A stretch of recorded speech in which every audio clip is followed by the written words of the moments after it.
Night. Day. Night. To do what? Night. Night.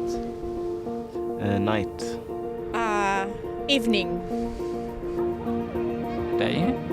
Night.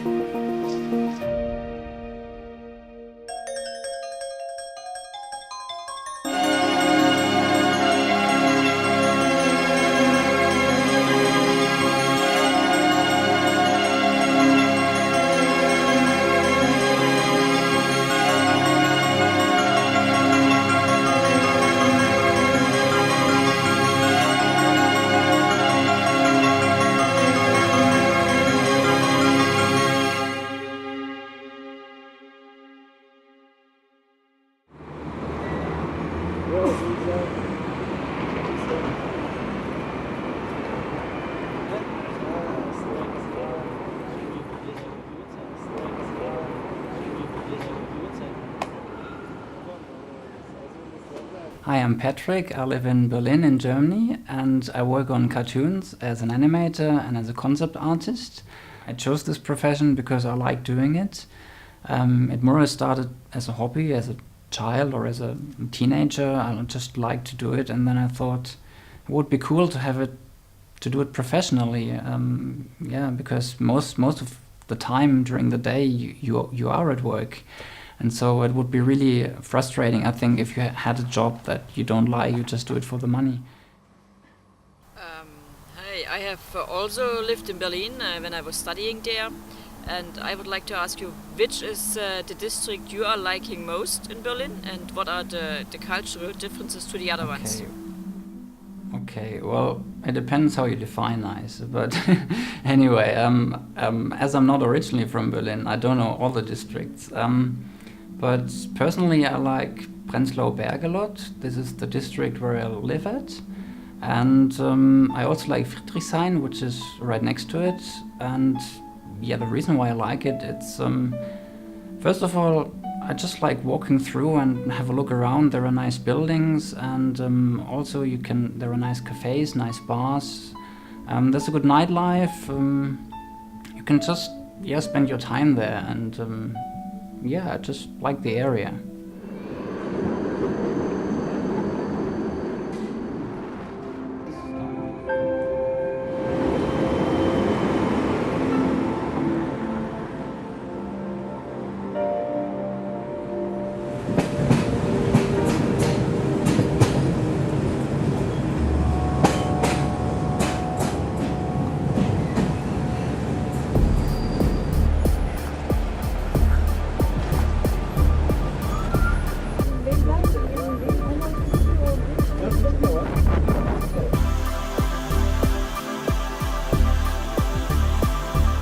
I'm Sena from Turkey. I live in Istanbul, but actually I'm from Mersin, which is a smaller city in the south Turkey.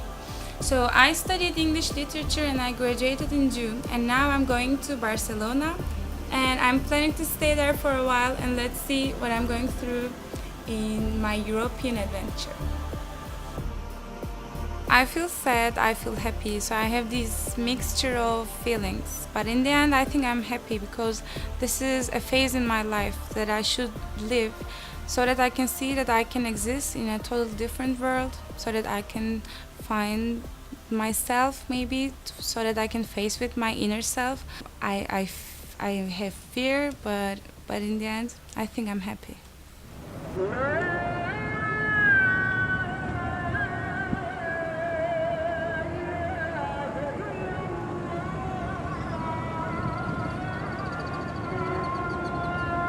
What is the cliché about Turkish people that you consider has been completely false? Well, I can answer these questions for hours because there are millions of cliches about Turkish people.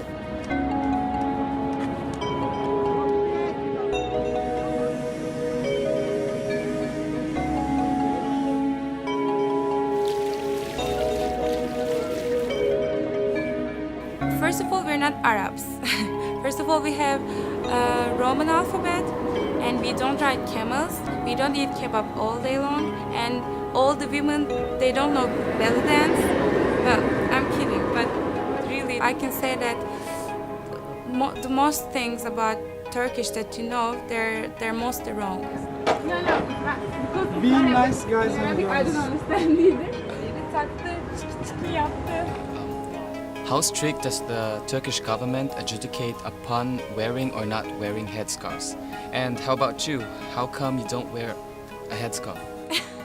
Okay, so actually I'm a bit surprised with this question because in Turkey, just the opposite is our problem because the government forbids the women wear headscarf in formal places like in universities or in any other formal institutions. The government don't want the people to mix religion with formal life. But it's a free country, so there are some women who wear headscarves, like it's as in the case in Austria or any other country in Europe. There are some women who wear it or not.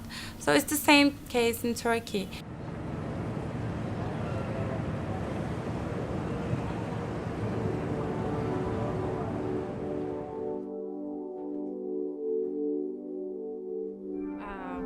What do you think? What it means for you to be an artist? Do you think that artists should have an audience or they can create for themselves only?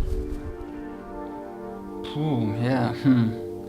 Very much depends how you define art. I think it really depends. If you want to be considered as an artist, then you have to do it in front of an audience or for an audience, because otherwise nobody will know that you are an artist. If you do it just for yourself, nobody else will know. So how can anybody say that you're an artist?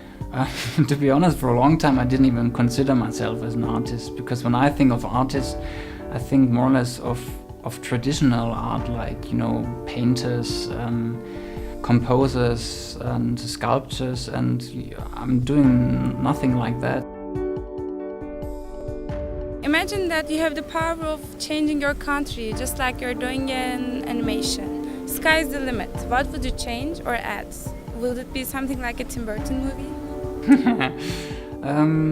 I have to say I like Tim Burton's movies, but I don't know, I don't think I would change my country that way. I would try to have as many different landscapes in the country as possible, really fantastic, and have a nice environment, yeah.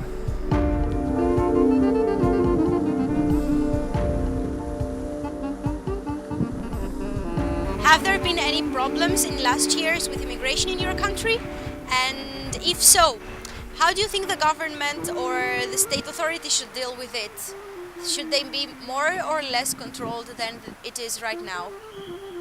I think immigration nowadays is more a European subject, isn't it? It definitely should be controlled in a certain way, because it's normally people from poorer countries that try to go to the European Union, and they have high hopes, and they usually come really, and you know, they come on little boats, and some are in danger of their lives when they just cross the Mediterranean Sea.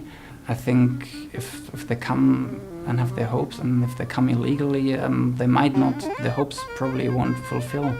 And so it's probably better for them, for the immigrants, and also for Europe if there is a certain control. But how much, that's very political, and I'm not so much into the details.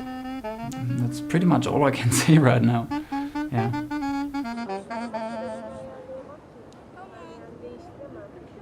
Do you think that different cultures view the world differently because of their different languages and alphabets?